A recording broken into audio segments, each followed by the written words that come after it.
Hey everybody, Glyne here, and it is time for this week's Leadership Truth, which is be a fire starter.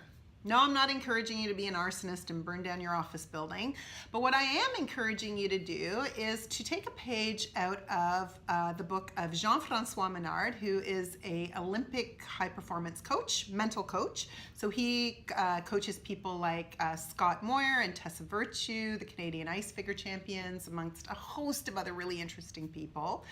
And JF was speaking at our Recharge event last year, and he talked about the fact that, you know, when it comes to keeping your motivation up and your engagement up, one of the things that we have to do is really keep our fires stoked. And he had this really awesome analogy. I really loved it. It's sort of this idea of if you think of a campfire, you know, you throw on the big logs, but what you have to do to get the fire started is to throw in a bunch of kindling. Once the logs get going though, they don't kind of keep the fire going. You still have to keep stoking it in with little twigs to kind of keep those flames burning and the fire hot. And then every once in a while you'll throw in another big log, right? Are you with me? So think about that as it relates to our careers.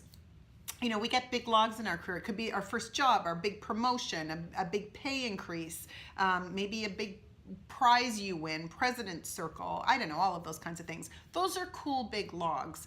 But, you know, if you think of a timeline, they only come along every, once in a while, right? So what's feeding our energy? What's feeding our ambitions? What's fueling our passion for our work in between those big logs? And this is where the practice of celebrating small wins really comes into play. So JF had a number of great examples of how Olympians use these small wins. You know, I won that practice, I won that workout, I won, all these little steps. And I think, when you start, I've been practicing this since I met JF, right? So I won that parking spot. I won breakfast this morning. I won, that presentation that I gave or whatever it is. It becomes addictive. It really becomes addictive. And the energy you get from looking at those small wins is really palpable. And so even if, you're going through, certainly as an entrepreneur, you go through ups and downs. I know in business, I know a lot of the clients that we work with are under all kinds of pressure all the time. Man, it can get hard to go in every day. And if you're just looking at the big logs, like our quarterly results and our, annual budget and did we meet our profit target? Man, did I get my bonus? You could be waiting a long time to get some fuel. What are the small wins in between? What are the small wins that you can be celebrating with your team as a leader? Hey, I had a performance review and the person didn't cry when I gave them tough feedback. Win!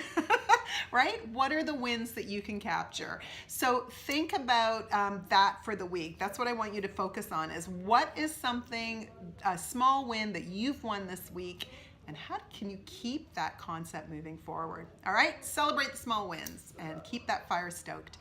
Okay, so I will be back again next Friday for yet another Leadership Truth. They drop on Tuesdays, so be sure to follow all of our social channels and stay up to date with everything else Roundtable. We've got lots of exciting things coming for you this spring, so looking forward to sharing them with you, and thanks again for following. Have a great week.